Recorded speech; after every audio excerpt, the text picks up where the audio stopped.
Good morning, I'm Pat Croce, and this is the ACS, American Cancer Society's HEALED session of BPHL. And we thank the organizers for inviting us, and we got quite a show for you. But before we get started, we love, as part of our gatherings, which we do every Wednesday at 11 o'clock live, is a moment of stillness. And so I ring this little Tibetan bell, and all I ask you to do is place your attention lovingly, gently on the sound of this bell.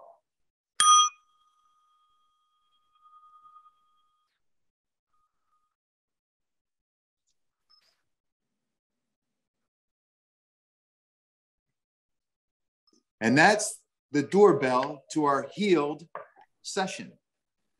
It leaves the past as the past, and we stay in the present, and we invite all of you into our sacred space. And I have 4 courageous women that you will love to meet. I mean,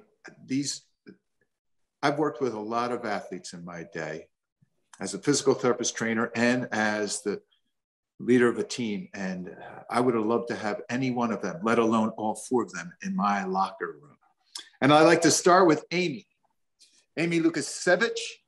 Amy, hello, Amy. Amy, I'm going to first just give the diagnoses. So I'm going to go through all 4, introduce all 4 of our lovely guests to you, and then let them tell us a little bit about themselves and their journey. We don't have much time, but the time we do have will be powerful.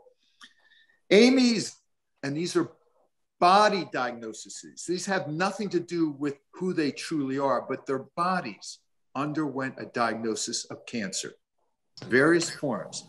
And Amy's was a stage 4 follicular lymphoma. And then 2 years later, she was diagnosed with a diffuse large B-cell lymphoma. That's Amy. Amy, hello. Hi, Amy. Hi. Next, let me take you down to Alicia Jeffreys. Alicia Jeffreys, her diagnosis was a rare form of cancer called chordoma. I'd never heard of it before. Chordoma attacks the spinal cord and the base of the skull. And it's a rare multifocal chordoma, which when she describes her journey, you're just going to shake your head. Hello, Alicia. Hi, Pat. Hi, everyone. And next to her is Jamil Rivers. Jamil has her body had a diagnosis of de novo metastatic breast cancer. One other thing about Jamil is her husband, almost at the same time, had both colon and kidney cancer. So she was a caregiver and a survivor at the same time. Hello, Jamil. Hi. And last but not least, in pink, we have Kimberly S. Reed. And Kimberly was also a caregiver to her mother who suffered and died from cancer. And she had breast cancer, also diagnosed as breast cancer. Hello, Kimberly. Hi, everybody. I want to thank all 4 of these women for coming on this ACS HEALED session. And everyone, I want to thank everyone, our presenting sponsor, 6ABC, and all of you who go to acshealed.com and contribute to our momentum, to our cause, to this movement, which is to bring health and energy through active living every day to everyone, but especially those who have survived cancer. And what you get when you come on to acshealed.com and make a little donation, this gorgeous bracelet. Ladies, show them your bracelet.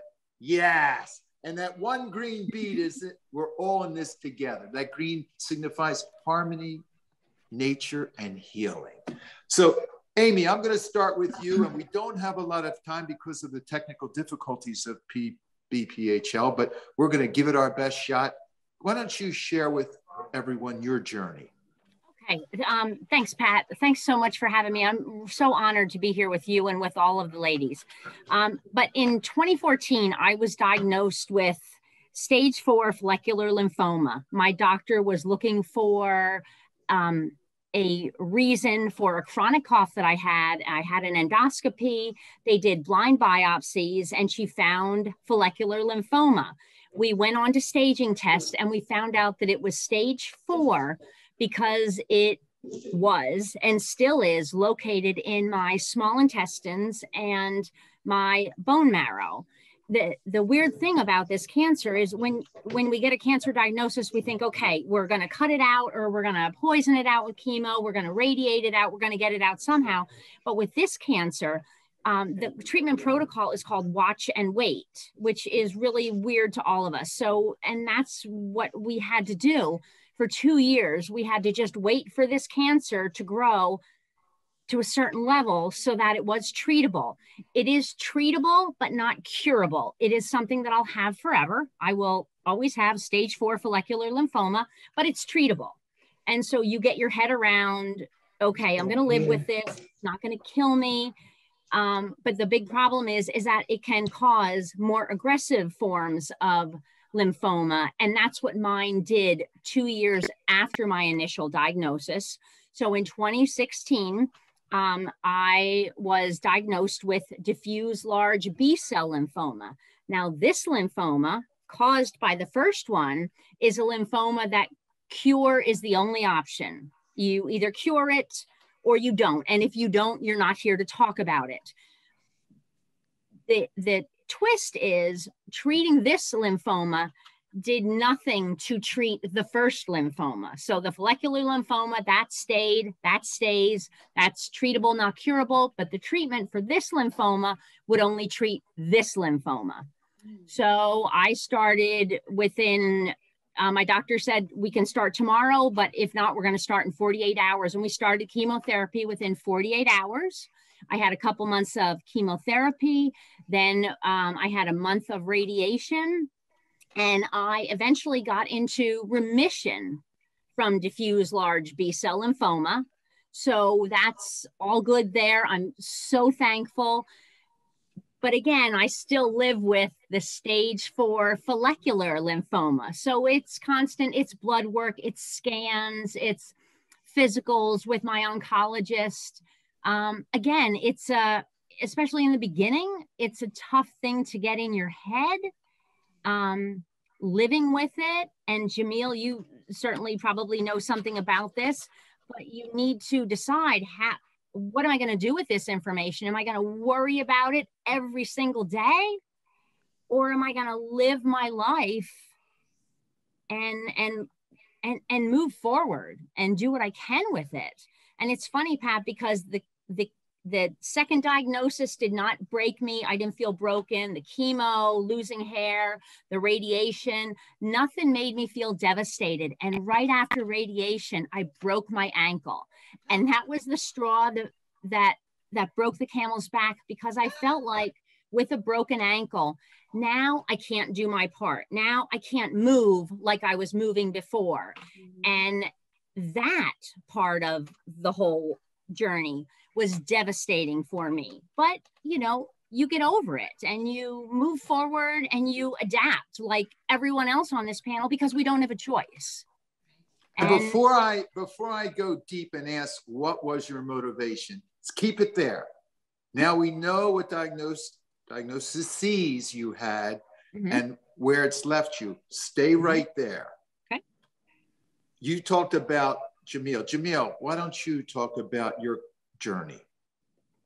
Yeah, so I was the typical married mom of 3, busy executive, running around, crazy busy. My youngest was in kindergarten at the time, and we had just moved into a new house. And of course, with young kids, we always have germs floating around the house, and everyone got their colds. My turn came, and my cold didn't go away. So I was coughing incessantly for about a month, went to my primary doctor, just asking, well, I have this lingering cold and cough, it's not going away. She prescribed an antibiotic, still no change after a couple of weeks. She prescribed then a asthma pump, still no change after a couple of weeks. So then I asked for a chest scan, and I also asked for an ultrasound, just because I felt a little pinch on my side, wasn't really painful, but I do have appendicitis and gallbladder issues that run in my family. So got the chest scan and the ultrasound, and come to find out I have lesions all over my body. Why do I have lesions all over my body? Felt no pain, felt absolutely fine. Of course, then, you know, fast forwarding additional testing, something told me to ask for a mammogram too, because I did have a history of fibrocystic breast, breastfed both of my, you know, my boys, really didn't have any issues. I did have a miscarriage in 2015. And so my breast always would feel texturally different based off of what I ate and things like that. But something told me to ask for a mammogram too. You know, I just, you know, speak to my spirituality and just something telling me in my gut, ask for that too. Got the mammogram, got the MRI, got the ultrasound. And fast forward with, it was confirmed that I had stage 4 from the start. So that's why it's called metastatic de novo, hormone positive, HER2 negative breast cancer. And so it spread all over my body from everywhere except for my brain and my spine. Now, mind you, we had just gone through my husband's colon cancer diagnosis and went through that. So it was just, I couldn't fathom both my kids having 2 parents with cancer. So of course, my husband was disabled due to his liver transplant and also the colon cancer diagnosis. So I'm the primary breadwinner and everyone is on my employer benefits. I had just started a new job, lovely people. However, in the past, I had been fired for being pregnant. And so I felt that, you know, I couldn't put my family in jeopardy. And I had just started a new job 5 months prior to my diagnosis. I didn't want to risk, you know, income or insurance. And so I ended up getting my eyebrows, you know, tattooed and shaved my head, put a wig on, went to work every day. She went to work every day. And had to, you know, work full time. And I did chemotherapy for 1 year. And luckily for me, all my tumors shrunk and I was able to reach no evidence of disease. And I really leaned on integrative therapies like massage and acupuncture and Reiki and yoga and exercise in order to sustain me going through that year of chemotherapy. As I was going through chemo and treatment and all of that, other women would pop into my chemo room and say, well, hey, I hear you're stage 4. You know, you seem to be doing okay. Can you share what you know? And I had created a little checklist and I started sharing it with other women. And we were all, you know, we have breast cancer, but we're, you know, all doing okay. People Magazine heard about this and did a feature. And then I went on Good Morning America to talk about this little checklist.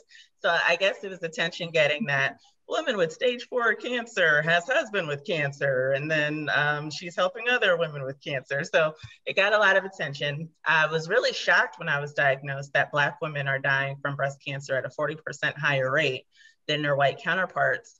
And as an advocate, you know, really getting involved with other organizations, I found that, you know, we have a bunch of different solutions to deal with barriers and access to care, but no one was addressing the racism in the care setting. And I found that so many of the Black women that I was helping, it wasn't an issue of insurance, wasn't an issue of income, but just, you know, blocks and racial bias blocking them from getting that quality standard of care. So I launched the Chrysalis Initiative, and that's exactly what we're doing. So we empower, you know, women of color to understand what quality standard of care is in their breast cancer. And we also work with health systems and cancer centers to help them provide training and assess their care delivery to make sure that they're giving equitable care. And that's my story. Hell of a story. Hell of a story.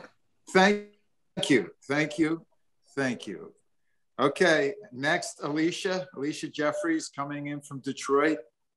Share with us your journey. Thank you. Yeah, for sure. Hard to follow Amy and Jamil's incredible stories of recovery. But my story, I was 28 years old, diagnosed young for the type of cancer that I actually had. And I stumbled upon my diagnosis. I felt like some pain. I thought it was a cyst. They removed it. Pathology report came back of this ultra rare category cancer called chordoma, which is essentially bone cancer of the spine. Basically looked at the doctor and they looked at me and they were as confused as I was because it's that rare. 300 people each year are diagnosed. So that's 1 in 1 million. So I had to find my way through this diagnosis a little bit on my own.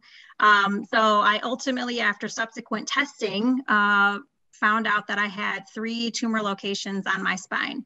Typically with chordoma, you only have 1. So I had the ultra rare version of this cancer. So I had a tumor on my tailbone, a tumor in the L3 and L4 vertebrae, and a tumor just under my brain at the top of my spinal column.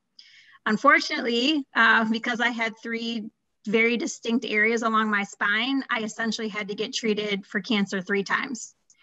So each area required pre and post radiation, surgical removal of the actual spinal column, rebuilding.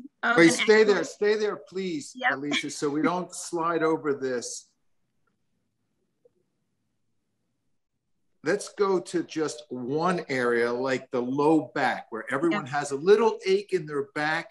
Where yep. What did they do for that tumor in the L3, L4 area? So everyone knows how a spine is built, right? There's vertebrae. Essentially, the cancer was in the bone. So to remove my cancer, you had to remove the bone. So my L3 and L4 vertebrae had to be completely taken out of my body. What that required is surgery to create a faux spine out of titanium, and created a cage around my spinal cord to protect my cord. So Pat, if I shared my x-ray, you'd be able to see literally a cage, like a metal cage, no bones on the inside. An erector set. They put an erector set in her back. Yeah. So yeah, that was that was an interesting and challenging, the most challenging probably part of it was a 3-year ordeal. So like I said, basically each year was treatment for each cancer location. That one was the hardest because we brought it up though. That one required 52 weeks of therapy for me to learn how to walk again. So you can imagine any sort of trauma to your spinal cord affects your mobility. I'm happy to say that I am, I walk hands-free, no walker, no cane any longer, but it took almost a year of therapy to get back. And being 28 years old, I was newly married, hadn't had children, all of those things. I had a long life I wanted to live, right? So I had to get through the therapy. My last surgery was actually the one under the brain. Fun fact, they went through my nose. They did not have to cut my skull, which was a blessing in disguise. But yeah, I was a young diagnosis for this type of cancer. Typically, you're in your 50s or 60s before they're caught. And it's almost untreatable at that point because it's wrapped so much around your spinal column. So very lucky that I caught it early on in my late 20s and was able to spend the 3 years of my life to be healed. Okay, Alicia, unlike Jamil, who had to sneak into work and not let anyone know she was going through chemo and radiation, how supportive was your work environment? And tell everyone who you work for. Sure, which Jamil, that's terrible.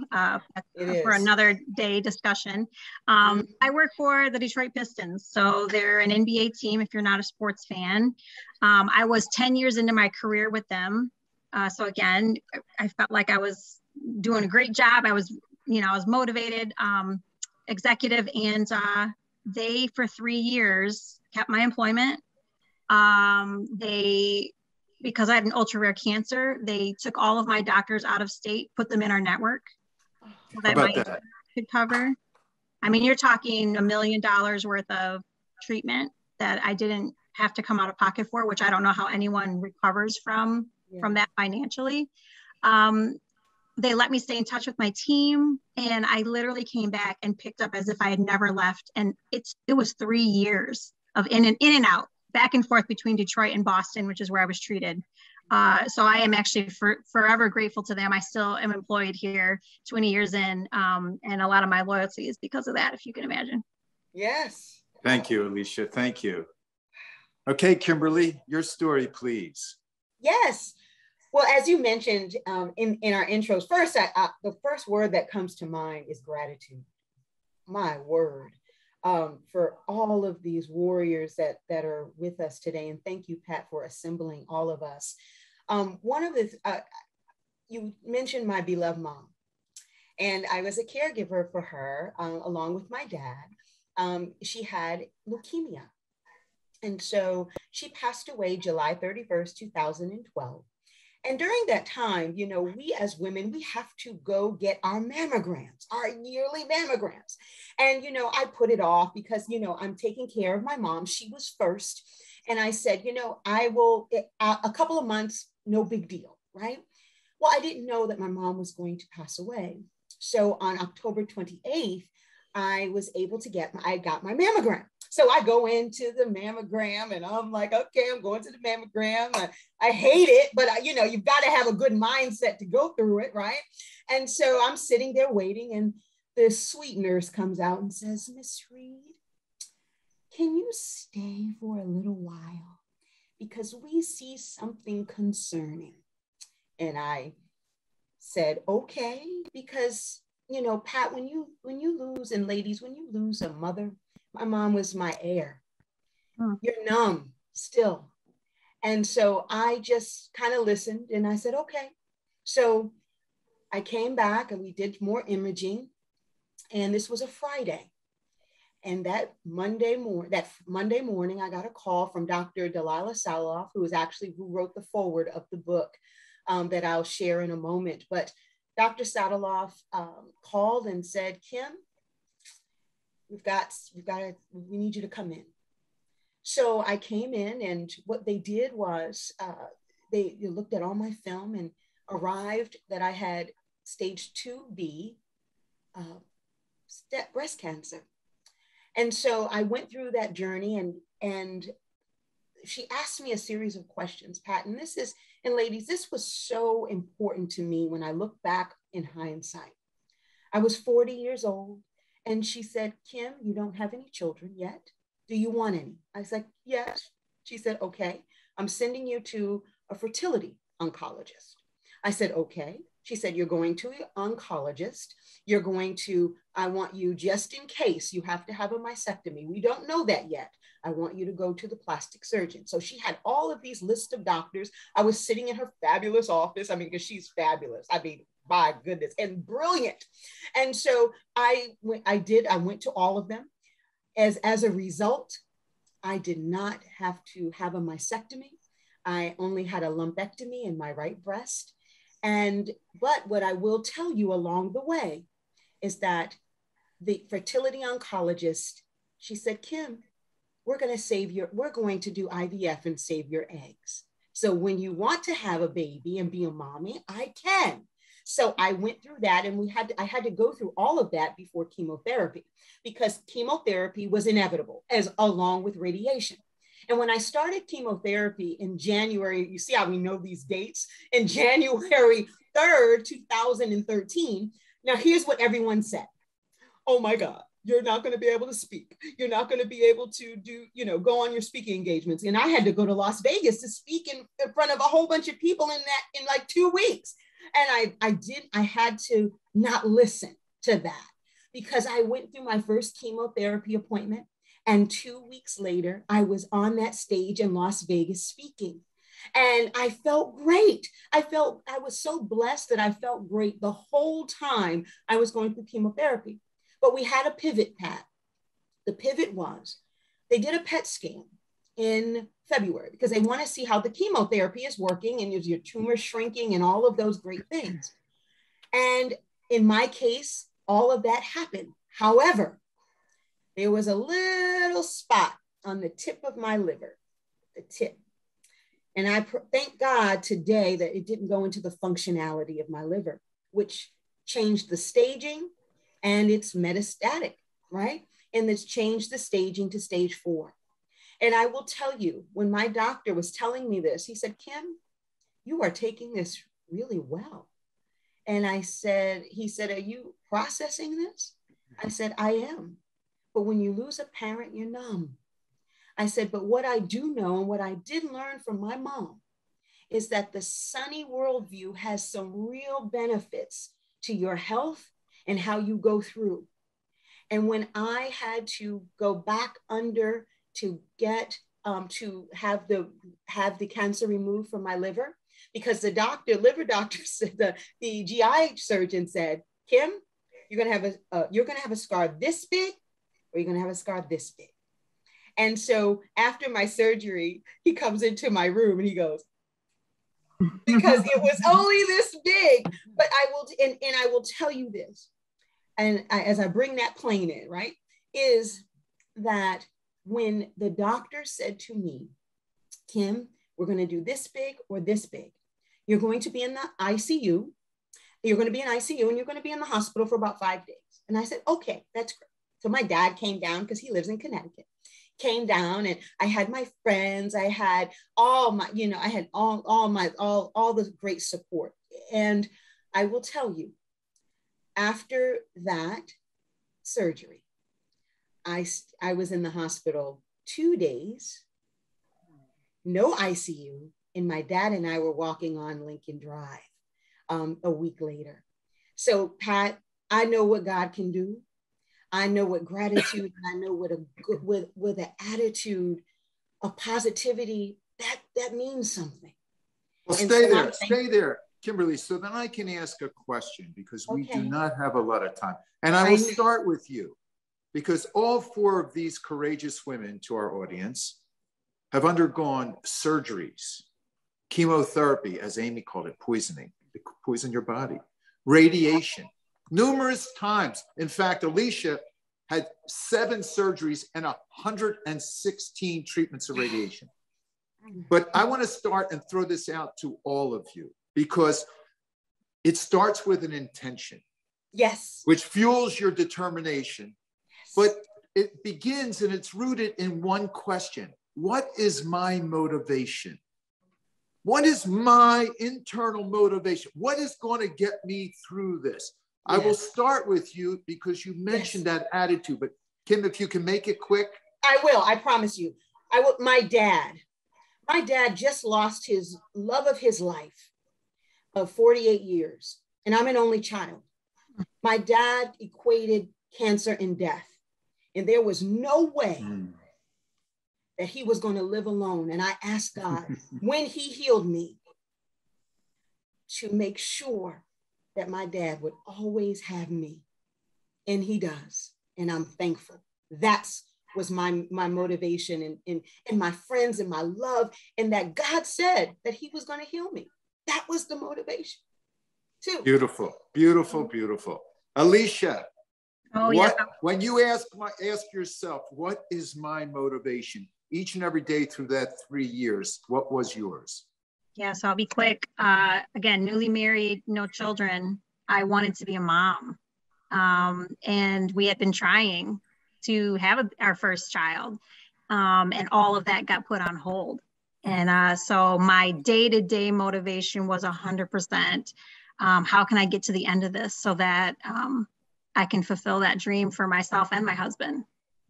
So that was my daily motivation, is to be a mom. Okay. Well, we can't leave it there and let us dangle. What happened at the end of treatment? You must have asked your oncologist, am I fertile? Can I have a child? Same as Kimberly, my radiation oncologist every single day heard from me and said, is everything protected? Is everything covered? Yes. Like literally every day for 116 treatments. Yeah. And so on my last day of treatment, I said, when's the soonest that I can be pregnant? And they said 9 months. And then at the 9-month mark, I said, let's do this. I also did the fertility treatments, but 9 months after that, so 18 months after my last treatment, my first set of twins were born. Hey. And subsequently, my second set of twins were born 4 years later. So when you talk about Kimberly going through something and then feeling abundantly blessed, God said, my good and faithful servant, you are abundantly blessed for going through what you went through. And I have 2 sets of twin girls as my payoff. What inspiration. I know this. But it was my day to day. It was literally my day to day. Like I'm going to be a mom, right? Yes, that's what I say all the time. I'm going to be a mommy. I'm going to be a mommy. And I know that I will be. And that's, we just started with the 2 of you, Kimberly and Alicia, and both it's fueled by what is my motivation. That's for everyone out there, whether you have been diagnosed with cancer or not. It comes deep.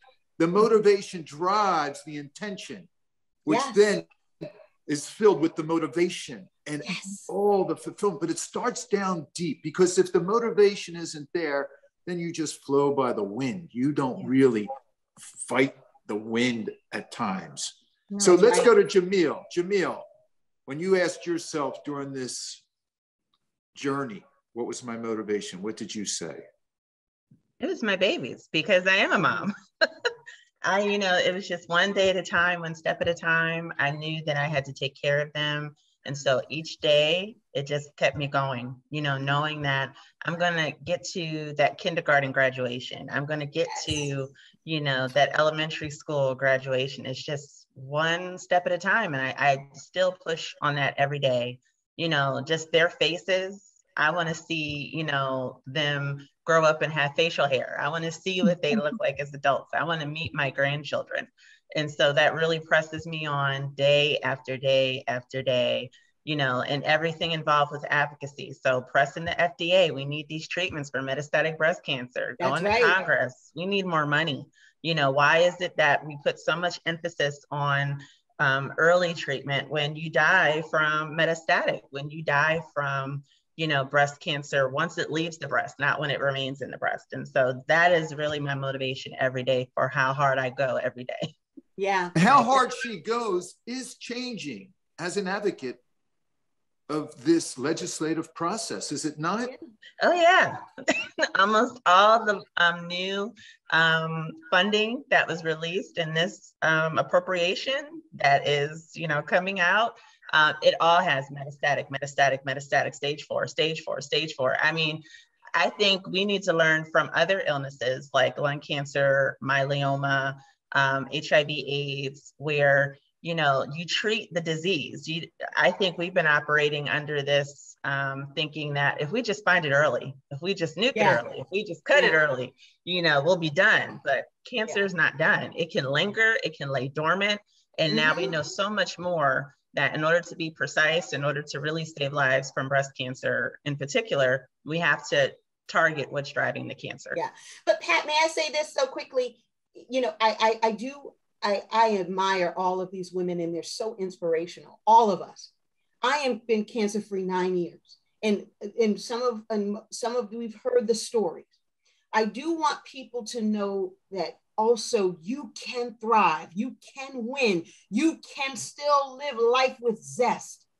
And so, although I don't mean to take out the bowl of sugar, Pat, but I know that there are people that are watching us that are scared, that maybe they just have they've just been diagnosed, right? Or they're still going through chemotherapy, or they've just lost their hair like all of us did.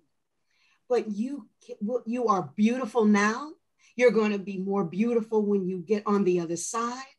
And because that is also why I think it's so important, Pat, and I thank you for having these gatherings, because people need to see, to Jamil's point, more of us that have fought, that are still fighting, that are advocating, and that are warriors and we're all in this together. For sure. Amen. Amen. Everyone needs role models, Kim. Yes. Everyone in every walk of life. And the four of you are role models beyond just your walk in this beautiful life.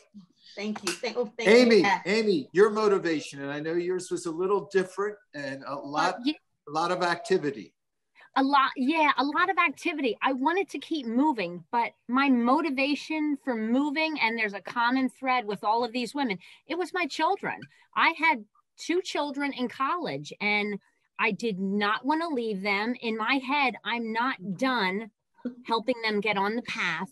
That's right. And I wanted to show them that you could fight anything. And I wanted to show them, okay, this is what I've been given, and this is how we fight it. And you can fight anything. And that has been my motivation since I was diagnosed with the first cancer in 2014.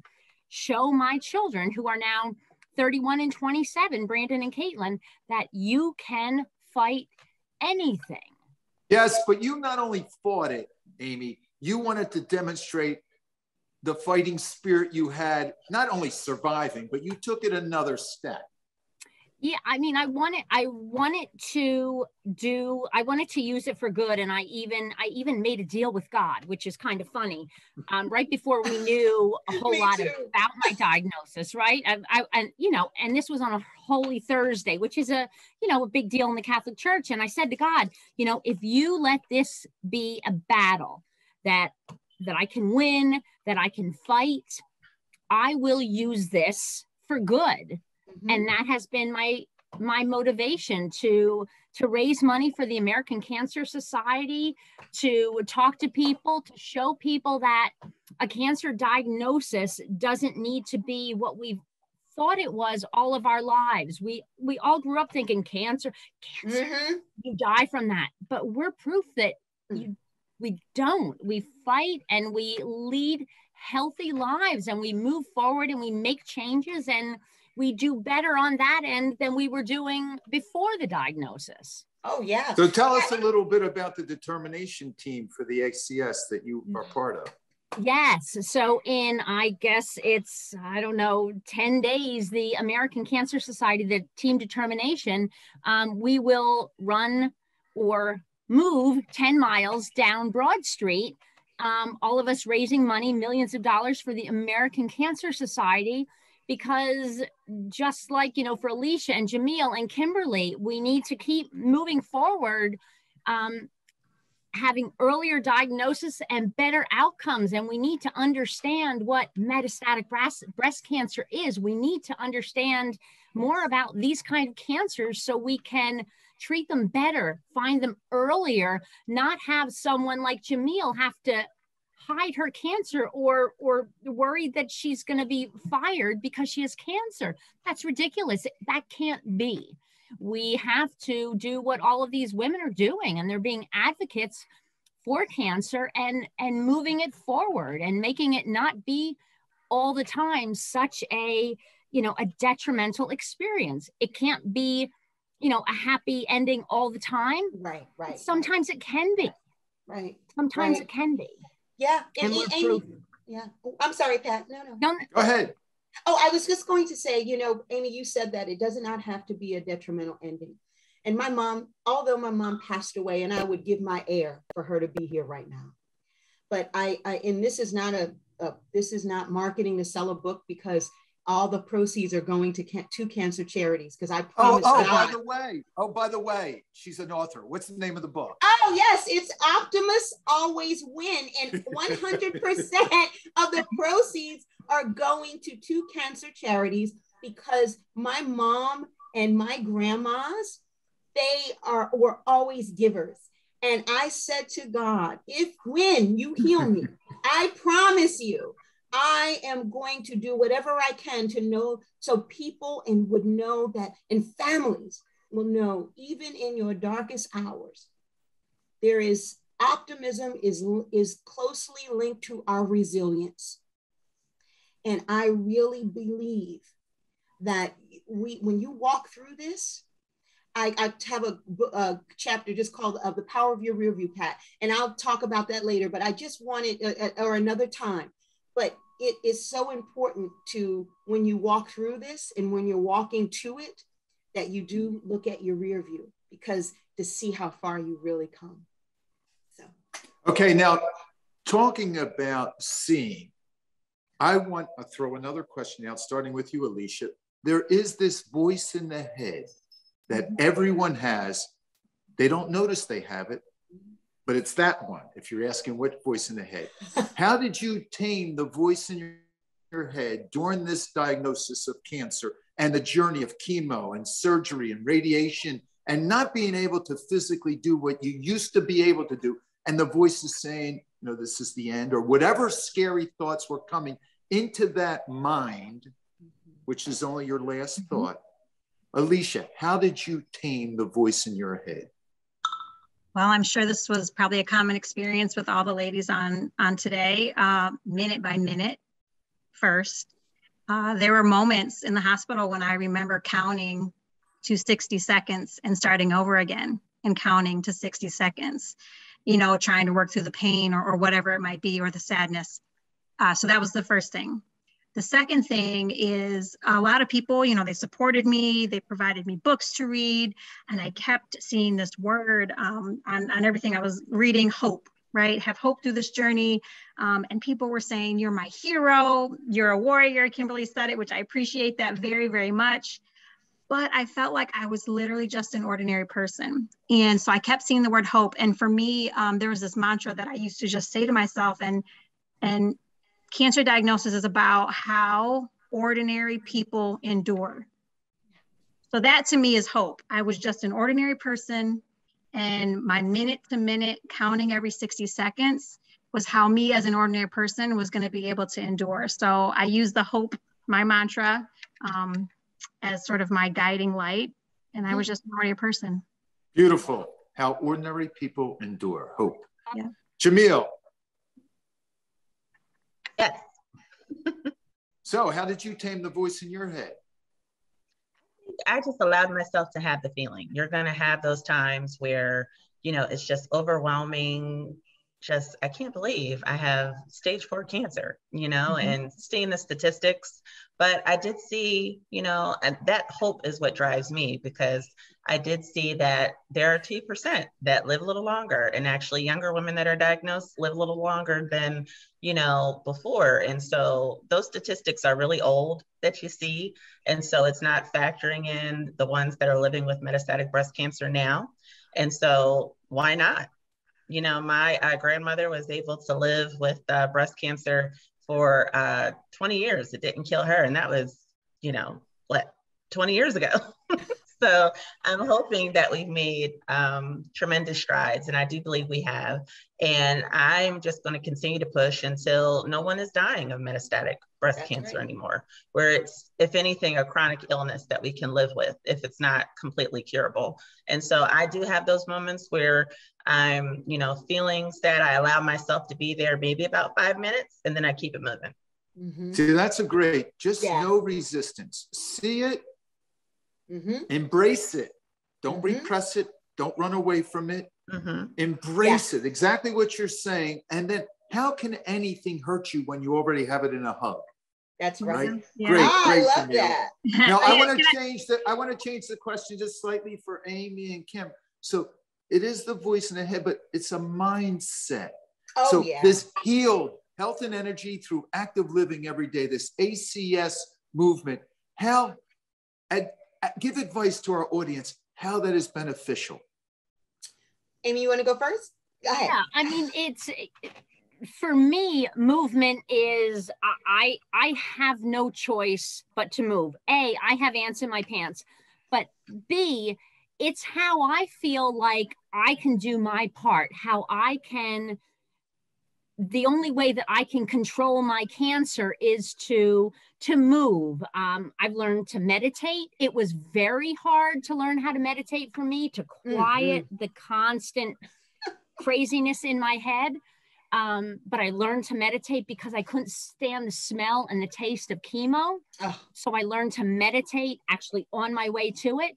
But it's so important to move. It's so important that if you can, if it fits in your life, that you do something to give back, to kind of help, so that your same journey that happens to somebody else is better for you than it was for them. And working with the American Cancer Society and being an athlete for them is the way that I can do it. I am keeping the promise that I made, and it is constantly giving back and trying to make it better for the next person, whether it's my kids, whether it's next time I need chemo, whether it's for anyone. I have to do things because I can, because there might be a time when I don't have the strength to do it. So I've got to move forward, and I've got to quiet, you know, all these voices. Yeah. Thank you, Amy. We have 2 minutes, Kim, and then we're over. All right. Oh, it's okay. I'll say this. I kept a journal. So I kept a journal. So it is a pink journal, and I found it. I'm going to get a little teary. I found it when I was doing my office. And it was not only writing down what I was grateful for every day, when I was going through chemo, thinking my parents, my family, my honey at the time, my great friends. But doing that, it made me have optimism, because one thing I did, when I was going through chemotherapy, I gargled with Listerine, what I do every day. But that one morning, woo, Lord Jesus, my mouth was on fire. And I wrote it down in my journal, because your cells change. So I was gargling, woo, woo, woo, and I wrote it down. I laugh now, but that's what the journal did. That was the power of gratitude. I said, Lord, when I read it a week later, because I would read it weekly, because I would journal for a week during the whole time.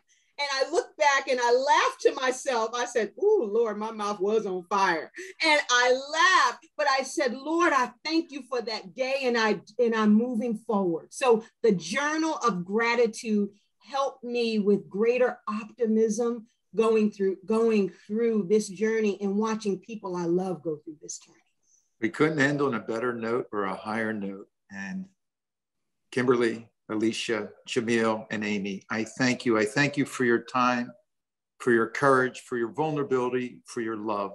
And we end every gathering, our ACS Heal gathering for BPHL today. We're going to end it together with a prayer, and it's a prayer of gratitude in the now. And all we say is thank you for the grace in helping me to welcome what is happening right now.